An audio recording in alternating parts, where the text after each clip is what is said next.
The Ukrainian Catholic University has for some time set itself the ambition of building a new generation for a new Ukraine.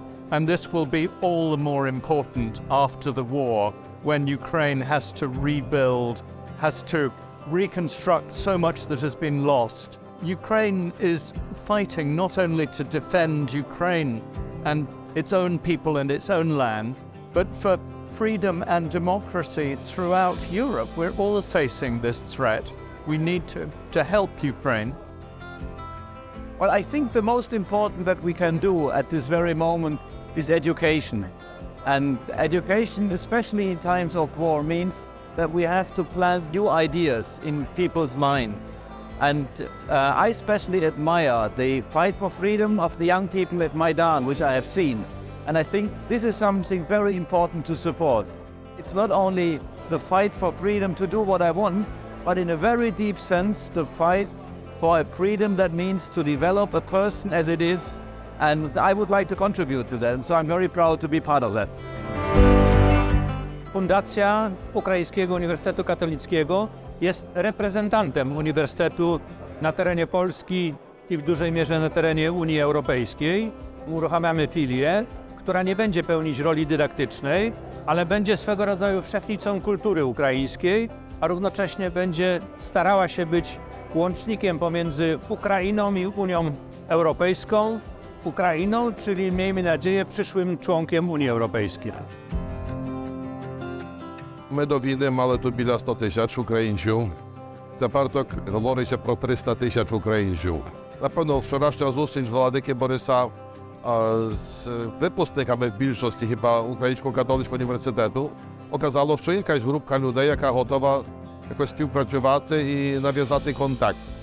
Для фундації УКУ то тепер буде виклик дійти до інших людей, тих, яких немає, які не чули, отже, вийти з якоюсь офертою до них, запропонувати.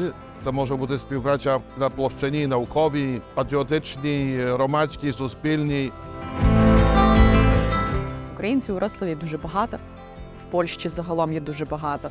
І в різних розмовах ми чуємо від них, що їм бракує своєї спільноти. Тобто є багато різних середовищ, але найбільше бракує спільноти інтелектуальної, спільноти спільних цінностей, де можна вільно приходити в будь-який момент, говорити на різні теми, де будуть експерти з тих чи інших питань, де будуть знані інтелектуали, де будуть наші, не знаю, письменники, митці, історики, і з ними можна буде обговорити ті виклики, які стоять перед Україною, перед кожним українцем, де б він не був, і помріяти разом про якусь візію майбутнього.